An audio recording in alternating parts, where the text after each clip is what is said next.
Welcome to MS IPS study channel. MS IPS study channel में आप सबों का स्वागत है। पिछले वाले वीडियो में हम लोग देखे थे political science BA part 3 political science honours का पेपर 8 का जितने भी VVI महत्वपूर्ण क्वेश्चन थे उन क्वेश्चंस के बारे में हम लोग स्टडी किए थे और उन क्वेश्चंस का 1 बाय 1 करके फुली सॉल्यूशन देखेंगे, अच्छे तरीके से उसको विश्लेषण करेंगे और विवेचना करेंगे, समझेंगे। चलिए, जो हमारा पहला क्वेश्चन था, स्थानीय स्वशासन के अर्थ एवं प्रकृति की विवेचना करें, इसको हम लोग आज स्टडी करेंगे, पूरे डिटेल्स में विवेचना करेंगे। चलिए, अब समय को ना गंवाते हुए इस क्वेश्चन को हम लोग आगे स्टडी करते हैं। चलिए, जो कि आप स्क्रीन पे देख पा रहे हैं, ये हमारा क्वेश्चन स्थानीय स्वशासन के अर्थ एवं प्रकृति की विवेचना करें, ये क्वेश्चन हमारा था। ये क्वेश्चन इस प्रकार भी आ सकता है जो कि नीचे दिया हुआ है। स्थानीय स्वायत्त शासन से आप क्या समझते हैं? स्थानीय संस्थाओं के कौन कौन से कार्य है वर्णन करें। ये ऐसे भी क्वेश्चंस हमारा जो है पूछ सकता है एग्जाम में। What do you mean by the term local self government, what are its function in discuss. चलिए, इसको हम लोग अच्छे से अब स्टडी करते हैं। ये क्वेश्चंस किस किस तरीके से पूछ सकता है ये भी हमने आपको बता दिया। चलिए, इसके बाद है, देखिए इसका आंसर, इसका जो विवेचना है, रॉकेट के इस युग में प्रत्येक स्थानीय स्वशासन के पाठक को यह भली भांति जान लेना अति आवश्यक है कि स्थानीय स्वशासन का क्या होता है अर्थ। यानी सबसे पहले हम लोग को जो है स्थानीय स्वशासन का क्या अर्थ होता है ये जानना काफ़ी ज़रूरी है। इसमें संदेह नहीं है कि आज के युग प्रजातांत्रिक यानी डेमोक्रेटिक है, जिसमें स्थानीय स्वायत्त शासन का अत्यधिक महत्व है। स्थानीय स्वशासन प्रजातंत्र का प्रमाण है। क्या चीज़ का स्थानीय शासन है प्रमाण? तो प्रजातंत्र का प्रमाण है, क्योंकि प्रजातंत्र के भयंकर रोगों को स्थानीय स्वायत्त शासन से ही दूर किया जा सकता है। देखिए, बिल्कुल अच्छे से इसको देखिएगा। इसी में आप ऑब्जेक्टिव क्वेश्चंस, जो 50% ऑब्जेक्टिव क्वेश्चंस भी आने वाले हैं, उसको भी हम लोग क्लियर करेंगे इसी में। इसलिए विश्व के प्रायः प्रत्येक प्रजातांत्रिक देशों में स्थानीय स्वायत्त शासन की व्यवस्था की गई है। अब देखिए, इसका जो मेन टॉपिक जो है, स्थानीय स्वायत्त शासन का अर्थ क्या होता है, meaning of local government, self government, जो उसका मीनिंग का अर्थ क्या होता है। तो इन तीनों शब्दों के विश्लेषण के स्थानीय स्वायत्त शासन का अर्थ स्पष्ट हो जाता है कि स्थानीय समस्याओं की शासन व्यवस्था का सारा प्रबंध जो है स्थानीय व्यक्ति के ही द्वारा होता है। यानी कि इसका जितना भी समस्या है उस सब का प्रबंध जो है वहाँ का स्थानीय व्यक्ति हो, वहाँ का जो व्यक्ति हो वहीं प्रबंध कर सकता है।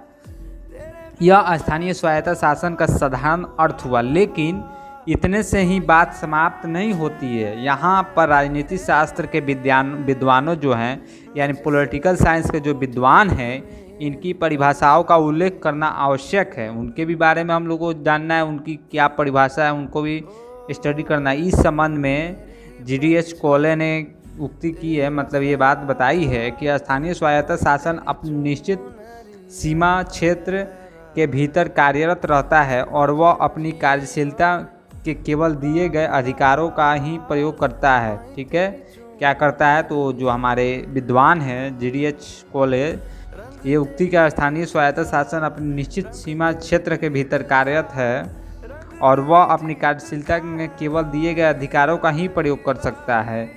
यानी कि ये जो हमारे विद्वान हैं GDH कोले, ये कहने का प्रयास कर रहे हैं कि वहाँ का जो अधिकार है उसी अधिकार का ही प्रयोग कर सकता है, अधिकार से अधिक प्रयोग नहीं कर सकता है। चलिए, अब हम लोग आगे बढ़ते हैं। यहाँ पर देखिए, इंसाइक्लोपीडिया ऑफ सोशल साइंसेज नामक पुस्तक है। ये कौन सा पुस्तक है? तो इंसाइक्लोपीडिया ऑफ सोशल साइंसेज नामक पुस्तक में इसकी परिभाषा इस प्रकार दी गई है। अब देखिए, ये जो पुस्तक है इसमें परिभाषा किस प्रकार दी गई है। तो स्थानीय स्वायत्त शासन क्षेत्रीय और असंप्रभु समाज को कहा जाता है, जिसको कुछ कानूनी अधिकार प्राप्त होता है और उसका संगठन अपने कार्यों को भली भांति संभालने के लिए होता है। प्रसिद्ध लेखक जो क्रिल क्राइस्ट हैं, ये भी कथन है कि स्थानीय संस्थाएं जो होते हैं वास्तविक रूप में सहायक और संस्थाएं जो होती है, लेकिन उन्हें कुछ नियंत्रित सीमा के भीतर रहकर कार्य करना पड़ता है। उनको स्वतंत्रता रहती है कि इसी क्षेत्र में रह करके हम लोग नियमित सीमा में रह करके काम करने की जो है स्वतंत्रता उनको रहती है। उपरोक्त बातों को जो यह स्पष्ट हो जाता है कि गिलक्राइस्ट महोदय स्थानीय स्वायत्त शासन को केंद्रीय सरकार की एक सहायक संस्था के रूप में स्वीकार करते हैं। अब देखिए आगे हम लोग स्टडी। अब देखिए यहाँ पे स्थानीय स्वायत्त शासन के कुछ तत्व होते हैं। कौन कौन से तत्व होते हैं इनको हम लोग अच्छे से देखेंगे।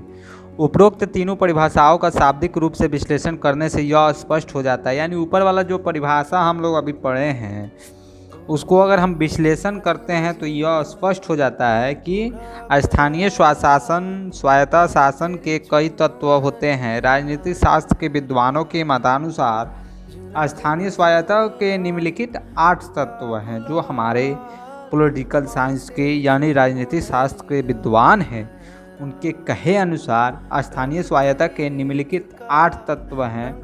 एक निश्चित कार्य क्षेत्र, दूसरा निश्चित जनसंख्या, तीसरा स्थानीयता, चौथा दी गई शक्तियाँ और कार्य क्षेत्र, और पांचवा जो है सीमित स्वतंत्रता।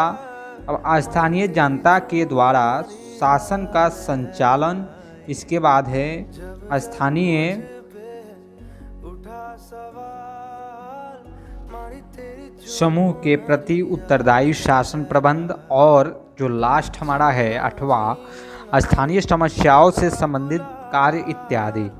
चलिए हम लोग इस तरह हम लोग देखते हैं कि स्थानीय ज़रूरतों के संबंधित कार्य को करने का अधिकार स्थानीय व्यक्तियों के हाथों में देना ही स्थानीय स्वायत्त शासन LSG है।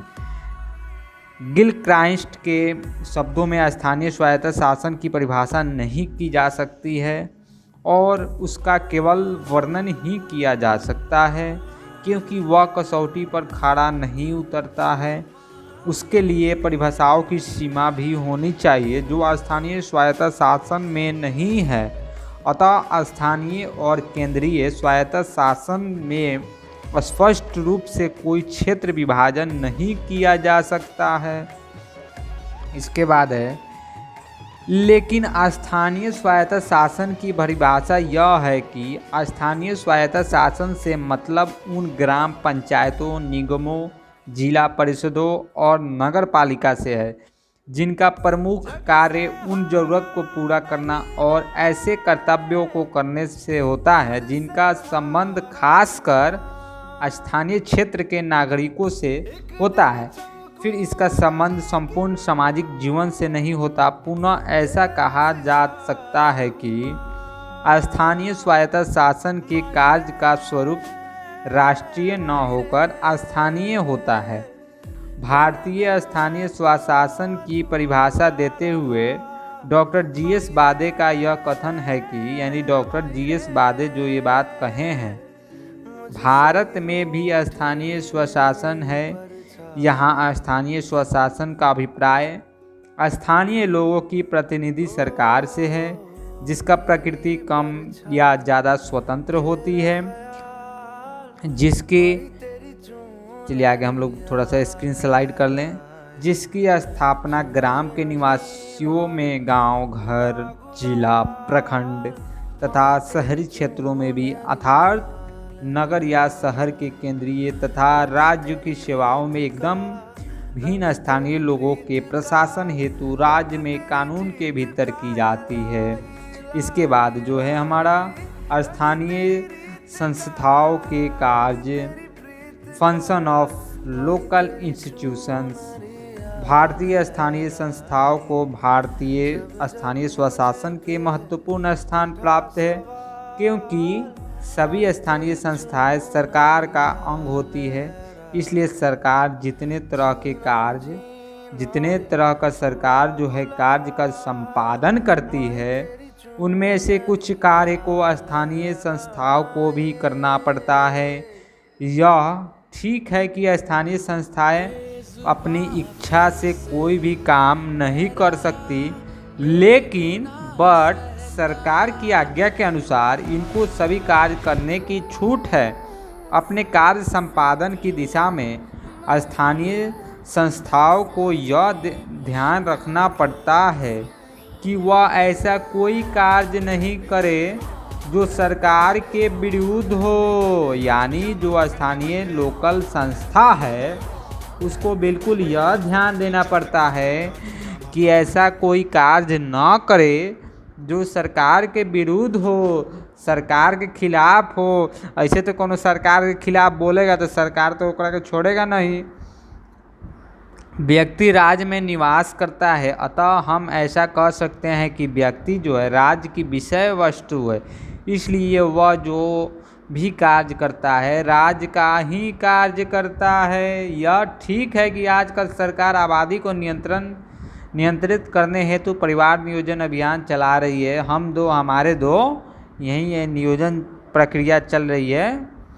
इसका यह अर्थ है हम सरकार से, चलिए इसी बात पे मैं सरकार से अपने गवर्नमेंट से निवेदन करना चाहूँगा कि जो ये आबादी को नियंत्रित करने वाली प्रक्रिया है इसको लागू करना चाहिए पूरे देश में। कोई ऐसे ठोस कदम उठाना चाहिए कि आबादी का जो है नियंत्रण लग सके, नहीं तो आबादी कितना से कितना बढ़े इसकी कोई गारंटी नहीं है। चलिए हम लोग आगे बढ़ते हैं।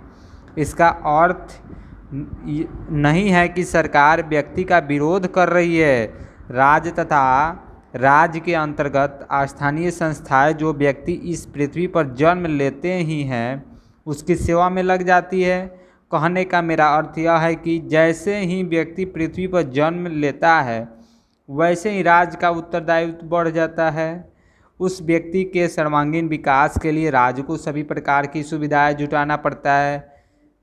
इंग्लैंड के स्थानीय स्वायत्त शासन के संबंध में तो यहाँ तक कहा जा सकता है कि वह व्यक्ति कार्डेल जो ग्रेव पालने से कब्र तक सेवा करती है। यही बात भारतीय स्थानीय संस्थाओं के साथ भी है। जो बात उधर है वही भी बात इस अपने देश में है। फिर इस बात को कहने में ज़रा भी हिचक नहीं होती है कि स्थानीय व्यक्तियों की समस्या को जितना निकट से स्थानीय व्यक्ति अच्छी तरह से जान सकता है उतना दूर से व्यक्तियों के लिए जानना संभव नहीं है। मोतीपुर गांव की समस्याओं को दिल्ली से नहीं सुलझाया जा सकता, अतः स्थानीय लोगों की समस्याओं को कुशलतापूर्वक सुलझा सकते हैं। हमारी सरकार का प्रशासन कठोर है, पद्धति निश्चित है, लेकिन लोक कल्याणकारी राज्य को शासन पद्धति लचीली होनी चाहिए, कठोर नहीं। हमने के गांव में समस्या अगर होगा तो समस्या को सुलझाने के लिए हम लोग दिल्ली सरकार से बात करेंगे, तब तक हम लोग गांव में समस्या कहाँ से कहाँ तक हो जाएगा। समस्या उस ससुरा को ये सुलझेगा नहीं सुलझेगा।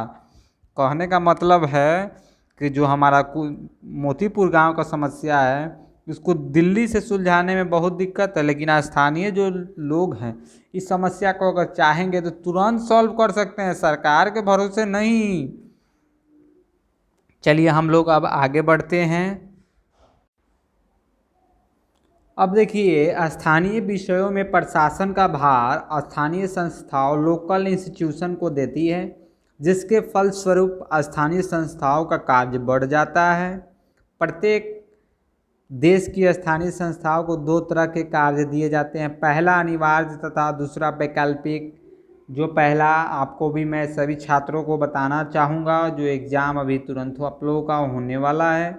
तो पहला जो आपका अनिवार्य है, प्राइमरी जो है पढ़ाई है तो आप पढ़ाई करें।